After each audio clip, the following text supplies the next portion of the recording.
Oh my goodness, we are live at the Big Festoon. This isn't just any normal conference. This is a show.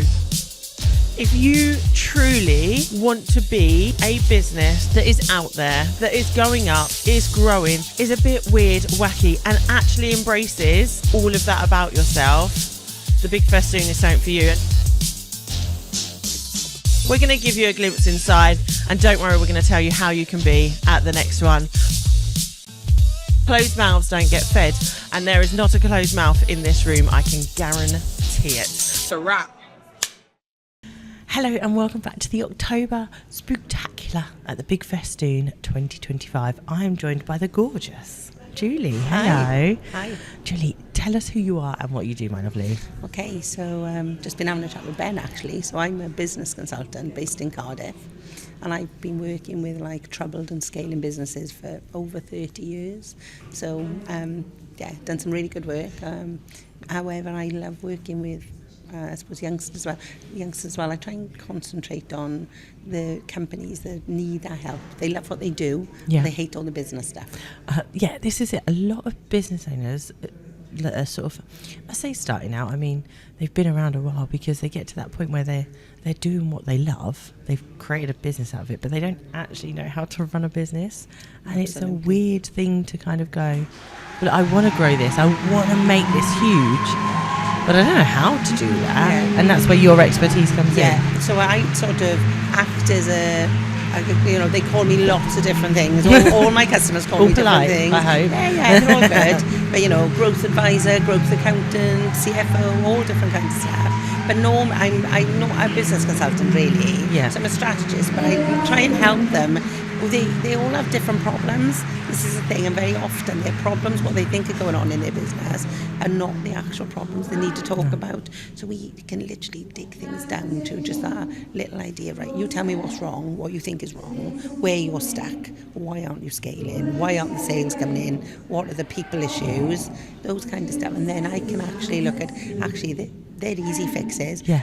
But you really need to be thinking about this and different stuff instead. So it's really good about it's very much about brainstorming ideas, I'm very respectful of their business.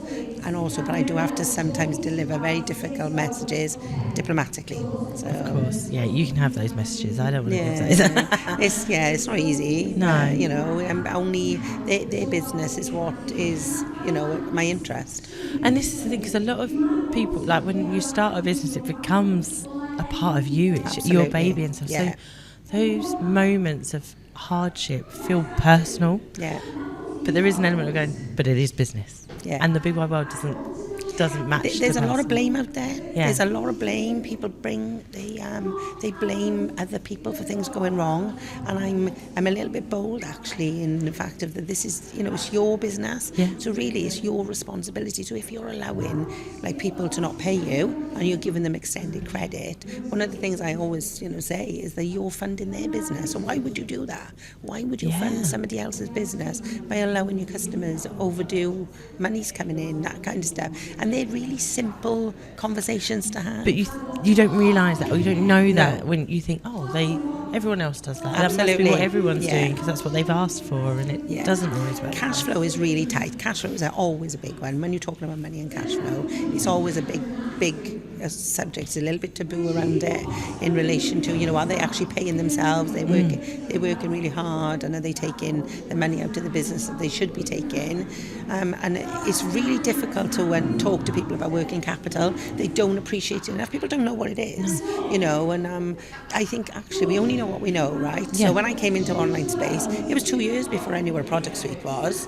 I didn't know what a product suite was. And when people talk about working capital, I talk about it a lot, because I always say that, if you're a new business, you need some money, you need kind of funding, you need loans, all those kind of things. Not for when things go bad. You need it to run, to grow. Absolutely. Yeah. You need it to employ staff. You need it for some marketing. And I think the ideal sort of analogy is when you have a restaurant. You literally open a restaurant. You're going to spend a lot of money before you actually sell a single meal. Yeah.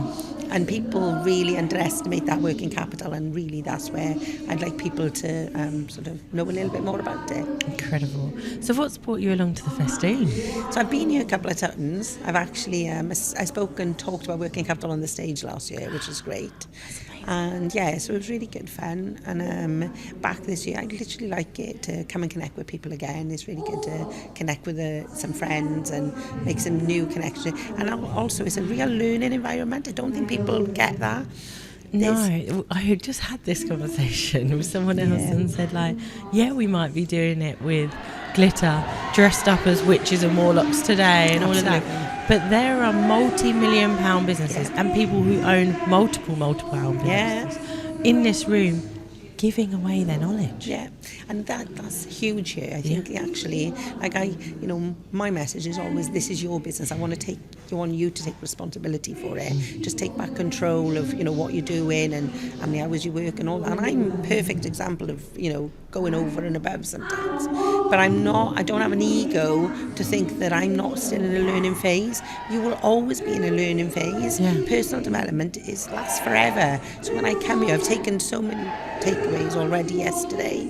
So it's been really good just understanding about, life and balance. I have a coach that says, are you caged? Are you caged within your business? And actually sometimes when you think about that, you think, well, actually, maybe if I don't have that work-life balance. So it is really good to come here and connect with people, firstly to help your expertise, but I never have an ego enough to think that there aren't people in the room who you can't learn from. That's incredible. So you're going to stick on this journey, AO Arena next? I'm looking forward to it. It should be good, shouldn't it? It's going to be amazing, it will. It'll be really good. Oh, Julie, thank you so much for coming over and chatting to us today, and we're really excited to hear what's next and see those things develop and hear about the businesses you're working with and see their transformations as well. Thank you. Thanks for having me. I'm looking forward to set it up on my own very shortly. Yes. Thank you. Speak to that. We'll get all of your links as well. Okay. And all that and add those in the show notes as well. Thank you so much. Go and connect. Thank you.